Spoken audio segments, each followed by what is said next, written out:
नमस्कार, मैं हूं रमेश सिंगटा। हमारी खास पेशकश देव वन में आप सभी का स्वागत है। पर्यावरण और विकास के नाम पर संतुलन करने की बातें बहुत होती है, लेकिन इनमें संतुलन असल में हो नहीं पाता है। लेकिन एक नज़ीर पेश की है सुराचली क्षेत्र के लोगों ने। आज हम उसी क्षेत्र के लोगों की बात करेंगे जिन्होंने देव परंपरा के नाम पर एक जंगल को पूरी तरह से संजोकर और बरकरार रखा है।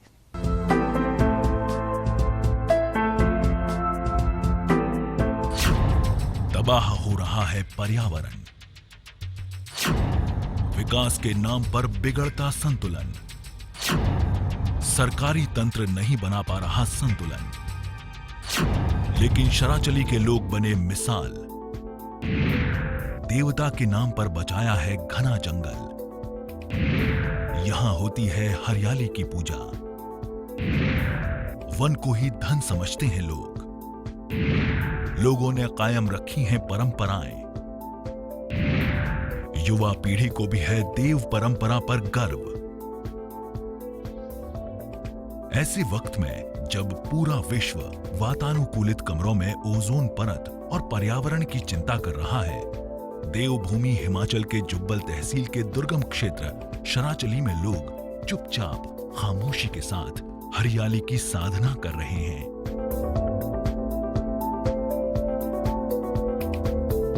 वहीं यहां देवता बनाड़ महाराज और कयालू और वंदनीय हो जाता है, जिसके डर से कोई भी व्यक्ति हरी डाली तक को नहीं काटता है। भारत देश में वनस्पतियों की भी पूजा की जाती है। वनस्पतियों और नदियों का आपस में गहरा संबंध है। नदियां जीवनदायिनी मानी जाती हैं। ऐसा माना जाता है कि सभ्यता और संस्कृति नदियों के किनारे पल्लवित और पोषित होती रही है।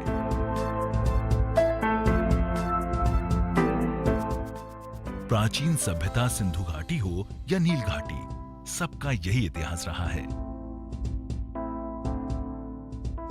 मानव सभ्यता के विकास से लेकर पतन तक नदियों की गाथाएं जुड़ी रहती हैं।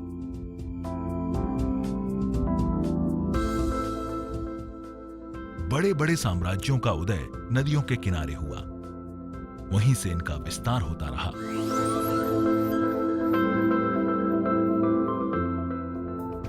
नदी ने भी मानव सभ्यता को पाला पोसा। जहां कहीं भी इसके वजूद को चुनौती दी गई, वहीं नदी ने कहर भी बरपाया।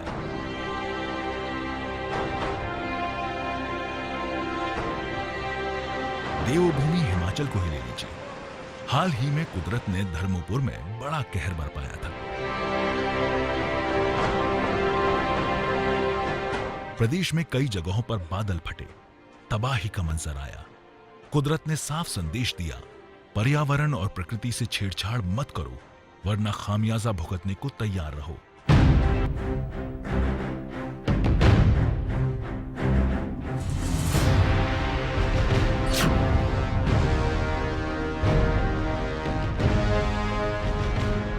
वर्ष 2013 में उत्तराखंड के केदारनाथ में प्रकृति ने जिस तरह का तांडव मचाया, वो हम सब ने देखा, लेकिन सबक नहीं लिया गया। फिर से नदी के किनारे अवैज्ञानिक तरीके से पावर प्रोजेक्ट निर्मित करने का सिलसिला तेज गति से आगे बढ़ने लगा है।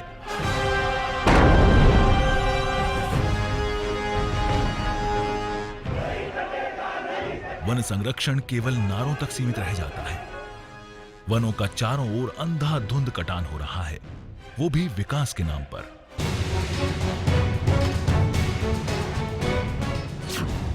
सड़कों, बुनियादी सुविधाओं के नाम पर विकास और पर्यावरण के बीच संतुलन कायम रखने के दावे केवल कागजों पर महदूद रह जाते हैं। इन सब हालात के बावजूद जुब्बल के शरालची क्षेत्र के लोगों को सलाम किया जाना चाहिए, जो आधुनिक समय में भी देव परंपराओं को आगे बढ़ा रहे हैं। उन्होंने हरा भरा वन देवता के नाम पर समर्पित कर रखा है।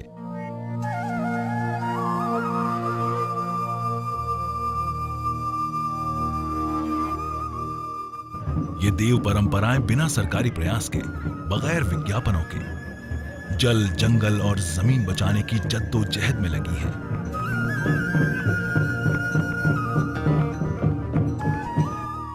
पंचायत के भोले भाले लोगों को पता है कि जंगल बचेगा तो जल बचेगा, जल बचेगा तो जमीन और जीवन बचेगा, साथ ही बचेंगे नदी नाले। ये धन की नहीं बल्कि वन की पूजा करते हैं।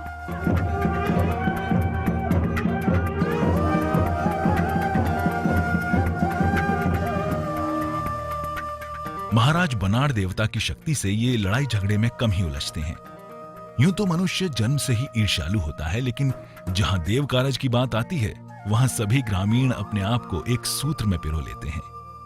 अन्य बातों में बेशक मतभेद हों, लेकिन जंगल बचा रहे इस बारे में कोई मतभेद ही नहीं है।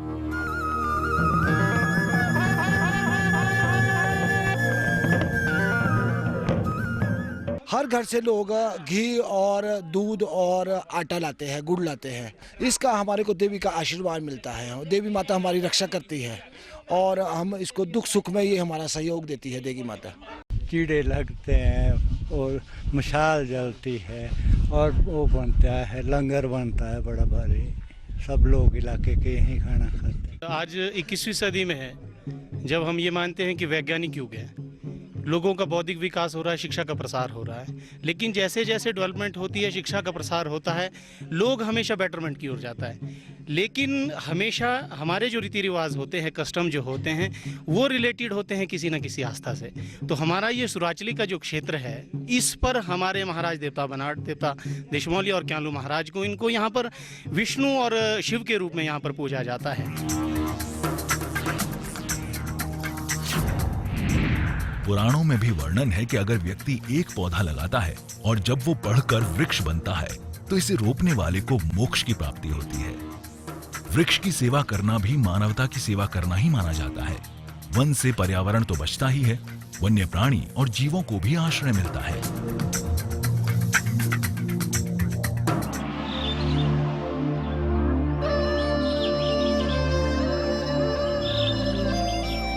जंगलों में नन्हे परिंदे बेखौफ टहनियों में अपना घोंसला बनाते हैं। वन्य प्राणियों को भोजन के लिए शहरों की ओर रुख नहीं करना पड़ता है।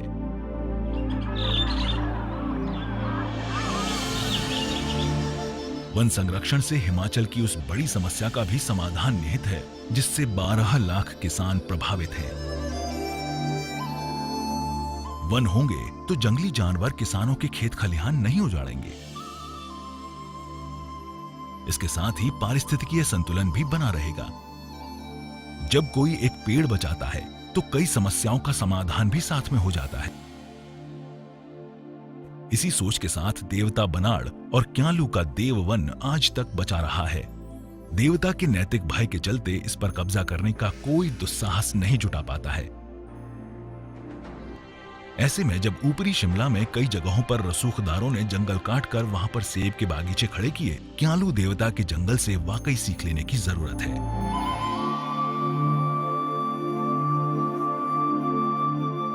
क्यालू देवता का एक पूरा का पूरा घना जंगल है।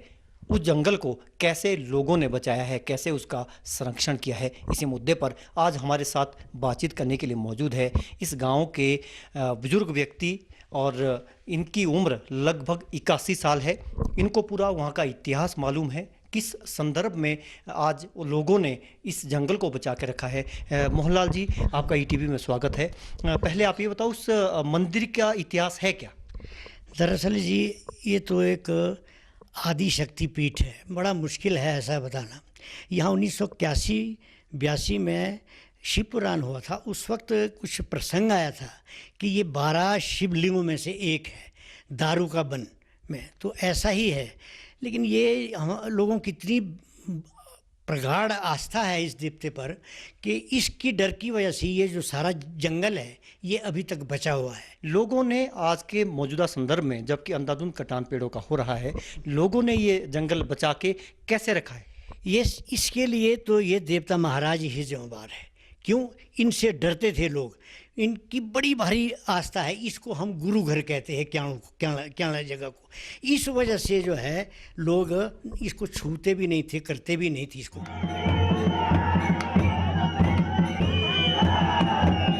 अभी वक्त है ब्रेक का।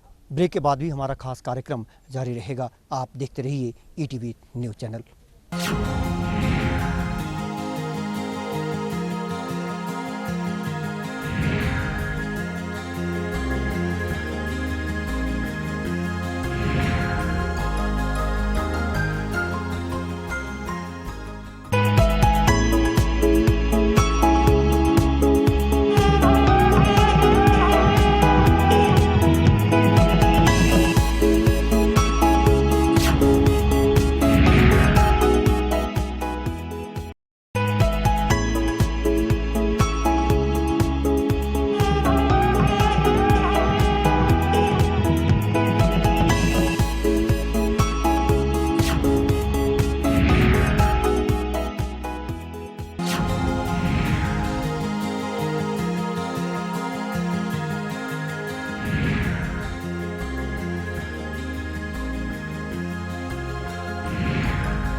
श्राचली के ठाणा गांव का अपना इतिहास है। इसी से जुड़ी है सती कुची की कहानी। फिरंगियों के जमाने में कुची अंतिम सती हुई। सती का जिक्र यहाँ की लोक गाथाओं में मिलता है। यहाँ के लोग अभी भी लोक गाथाएं मौखिक तौर पर याद रखे हुए हैं।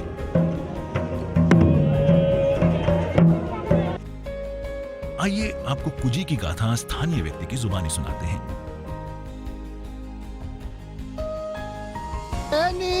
मेरो जुगटू केड़ो टारी दारा डाडे दिशा गुण सोगे सोए बोलाना गे ठोरा बीमाते आकियना गोआ सोई विशा ठाणा से दो सुनारा टोआ गे उतरा बनारसी यादवा लोशा मेरा नायों बिके गे जाई ना दोषा।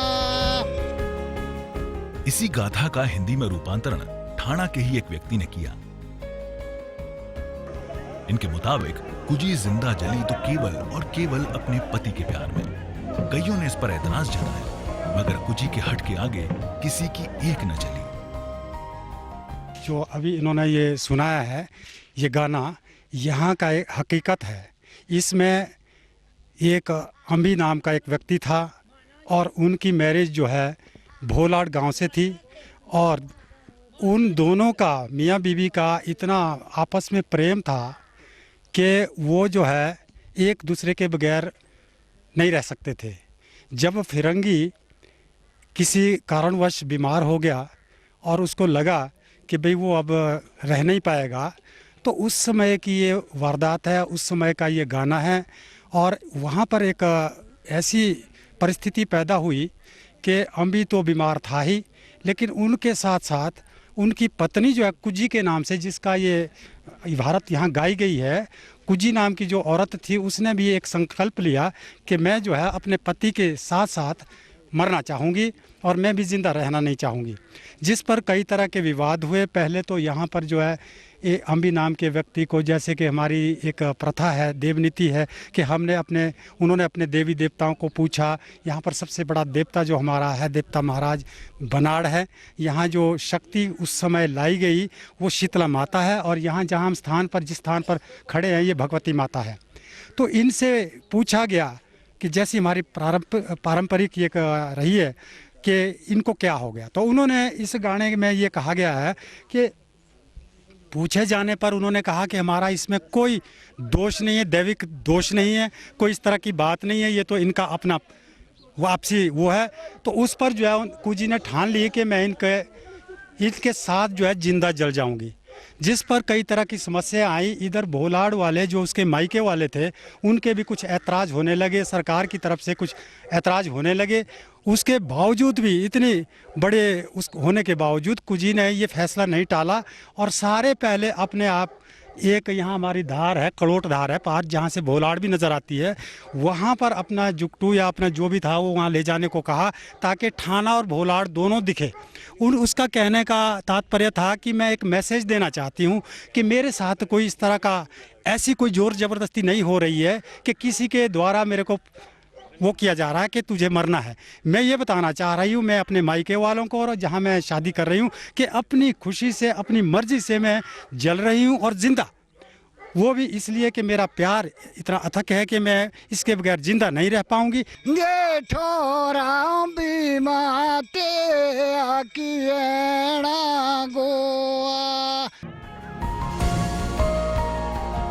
गांव के बुजुर्ग व्यक्ति की माने तो उनके बनाड़ महाराज कुल देवता हैं। शीतला माता कुल देवी हैं।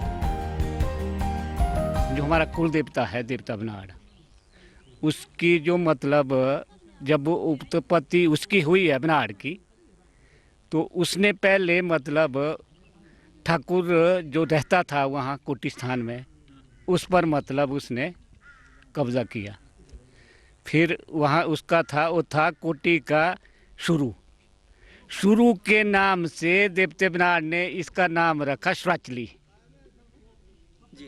पूरा जो इलाका गया ना ये श्राचली उसके नाम से पड़ी है। तो उसने मतलब शीतला माता यहाँ लाई और इस गांव पर पहले राज किया। उसके बाद यहाँ से गए घैन से गए मैणे से गए रामप्री जो देवतेनाथ ने अपने राज किया, और वहाँ से गया जैचली। तो अब उसका जो है ना मतलब उसको पूरा इलाका मानता है, और उसका जो असली स्थान है वो है आपका पुजाली। अब बात करते हैं क्यालू महाराज की। इस देवता के प्रति लोगों की प्रगाढ़ आस्था है। हरे भरे जंगलों के बीचों बीच स्थित है महाराज का मंदिर। 12 शिवलिंगों में से एक शिवलिंग यहाँ स्थापित है। क्यालू को गुरु घर भी कहा जाता है।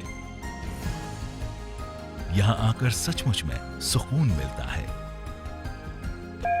इंसान अपने सारे दुख दर्द भूल जाता है। केवल और केवल याद आते हैं तो क्यालू महाराज। एक तरफ प्राकृतिक संसाधन सिकुड़ते उड़ते जा रहे हैं, दूसरी तरफ से क्यालू मंदिर परिसर की अगर हम बात करें तो यहाँ पर पानी का चश्मा मौजूद है। आप देख सकते हैं पानी का चश्मा यहाँ पे मौजूद है, और किस तरीके से यहाँ पे चश्मे से निकला हुआ पानी एक सरोवर के रूप में तब्दील हो गया है। इसका पानी यहीं पर पूरी तरह से समा जाता है। इसे देवता का ही आशीर्वाद कहेंगे कि यहाँ पर पानी की कोई कमी नहीं है। यही वो मंदिर है जिसके इर्द गिर्द जंगल लोगों ने बचा के रखा है। मंदिर के बिल्कुल ठीक नीचे हम इस वक्त खड़े हैं जहाँ पर ये चश्मा फूटा हुआ है। इसे भी लोग देवीय आस्था और देवास्था का प्रतीक मानते हैं। अब चलते हैं मांदल की ओर, जहां पर बनाड़ महाराज का मशहूर मंदिर है। लोक मान्यता है कि ये महासु का ही रूप है। कहा जाता है कि बनाड़ ने ही टोंस पब्बर नदी पर किरमिट राक्षस का वध किया। इस राक्षस ने आतंक मचा रखा था। एक ब्राह्मण परिवार का तो पूरा खात्मा कर दिया था। तब बनाड़ को जम्मू कश्मीर से लाया गया था। देवता की उत्पत्ति क्याणा के पास कुई नामक स्थान पर हुई। ये खेत में हल जोतते वक्त एक वजीर को मिले थे। वजीर को देवता का चिन्ह मिला था। इसका भी लोक गाथाओं में जिक्र है। मांदल में बनाड़ महाराज देवता लोगों की आस्था का गहरा प्रतीक है। लोगों की आस्था का प्रतीक इस बात से लगा जा सकता है कि लोगों ने लगभग 2 करोड़ रुपए डोनेट की है, नया मंदिर बनाया है। आप देख सकते हैं इस वक्त लोगों का जन सैलाब यहाँ पे उमड़ा है। लोग दर्शन के लिए बाहर निकले हैं, देवता के दर्शन कर रहे हैं। लोगों की गहरी आस्था है, लोगों का विश्वास है कि उनके कष्ट, उनका निवारण स्थानीय देवता करते हैं। लगभग 7 पंचायतों के लोग यहाँ पे एकत्रित होते हैं। दरअसल ये देवता बनाड़ वैसे तो ये 5 भाई महासुओं में से गिनते हैं जी, लेकिन आम लोग 4 भाई महासु ही बोलते हैं। तो 5वां भाई महासु हमारे जो ये तुरी होते हैं ना बजाने वाले कलाकार, ये कहते 5 भाई महासु है। ये यहाँ तोंस और पब्बर वैली के बीच में दानव रहता था। किरमिर नाम का दानव था। ये ऐसा इलाका था। तो इन्होंने ये हुणा ब्राह्मण था एक, उसके परिवार को समाप्त किया गया उन राक्षसों ने। वो कश्मीर गया, वहाँ से महासु लाए। तो महेंद्रस जगह में ये जो है उत्पन्न हुए। तो यहाँ पर जब वो आए तो वो ये क्याणा के पास कोई जगह है, वहाँ उत्पत्ति के रूप में इन्होंने एक वो चिन्ह अपना दिखाया। और मांदल का जो बाद में वज़ीर बना, उसका क्या नाम, भांखा, उसको वो मिला। वहाँ पर हल चला रहा था, उसका खेत था। तो उसने तीरे में उसको रख करके उसकी पूजा वगैरह की। तो और जगह जो है बड़े अच्छे बजाते थे ठाकुर लोग। तो तब बोलता था कि भाई अपनी बोली में है ये केछाबाजी भांखिया पीतलू बाजा काठारा कठेड़ू रमोरी ललाजा। बेइज्जती हो रही है मेरी। कहाँ है? उसने कहा कि बोले ना बोल दो महाराजा मोड़ारा डोरा ठाराबाजी चांबिया कोटी रखोड़ा। कोटी ठाणा कोटी, वहाँ पर ठाकुर रहता था। वहाँ है, मैं नहीं बोल सकता, कहीं मार देंगे। तब वहाँ से वो आगे गए महेंद्र। तो वहाँ से शीतला माई जो जिसकी स्थापना कोटी में हुई है, उनको लाया। उन्होंने फिर सबसे पहले कोटी, फिर ज्ञान और रामप्री, और ये फिर ये सारा बराड़ राविंगढ़, और यहाँ तक है जी डॉक्टर साहब, मैं आपसे कहूँ कि एक जागरा इसका सराहन में भी हुआ है। राजा बुशहर भी मानता था, इतना बड़ा देवता है, ये विष्णु रूप में माना जाता है। बनाड़ देवता के प्रति सभी में गहरी आस्था है। ये देवता लोगों को जोड़ने का कार्य करते हैं। भले ही लोगों में कई मसलों पर मतभेद हों, लेकिन देवता के नाम पर सभी एकजुट हो जाते हैं। एक ही जगह पर एक परिवार की तरह भोज करते हैं। चाहे युवा हो या फिर वरिष्ठ नागरिक, सबके लिए देवता के आदेश सर्वोपरि है। युवा मानते हैं कि आज के वैज्ञानिक युग में भी देवता ने लोगों में एका कायम कर रखा है। ये पीढ़ी दर पीढ़ी से प्रतीक बने हुए हैं आस्था का जी। एक सूत्र में हमारे को बांधने का एक माध्यम है महाराज का। वो चाहे किसी भी गांव का है, किसी भी इलाके का है, कहीं का भी है, बिल्कुल एक सूत्र में बांधने का ये जो है ठीक व्यवस्था है। आगे पीछे हमारी मतलब मेरी इन भाई के साथ नहीं बनती है। हम एक दूसरे के यहाँ खाना भी नहीं खाते हैं, मतलब हमारा बहुत वो होता है। लेकिन जब ये महाराज का जब लंगर लगता है, जब महाराज की बात आती है, जहाँ सब लोग हम इकट्ठे होते हैं, उस टाइम एक ही कड़छी से हम दोनों खाने को भी वो डिवाइड करते हैं। वहाँ पे इसका कोई विवाद नहीं होता है।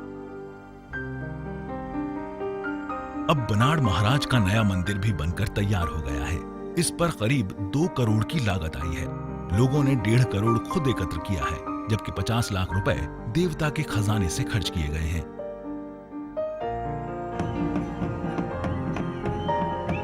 यहाँ जब भी धार्मिक आयोजन होता है, तब लोग अपने आप ही एकत्र हो जाते हैं। ऐसा ही जागरे के वक्त भी होता है। देवता के दर्शन के लिए उमड़ पड़ता है जन सैलाब। हमारे ठीक पीछे यहाँ पर स्थानीय देवता गांव का भ्रमण कर रहे हैं। इससे पहले पूजा अर्चना की गई और लोगों ने आशीर्वाद स्थानीय देवता का लिया। देव परंपरा रही है कि हर एक साल के बाद यहाँ पे स्थानीय देवता अपना स्थान बदलते हैं, अपना वास बदलते हैं। बेहतर कल की आस में स्थानीय लोग भी अपने आस्था खूब प्रकट कर रहे हैं। बच्चों से लेकर महिलाओं तक सब देवता के दर्शन करते हैं और क्षेत्र की खुशहाली की मन्नत मांगते हैं। देवता भी लोगों की मन्नत को पूरा करते हैं, तभी पूरे क्षेत्र में समृद्धि देखने को मिलती है।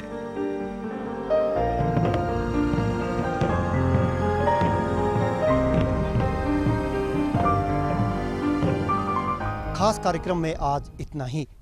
अगली बार एक नए मुद्दे के साथ फिर हाजिर होंगे। तब तक के लिए मेरी पूरी टीम को दीजिए इजाज़त। नमस्कार।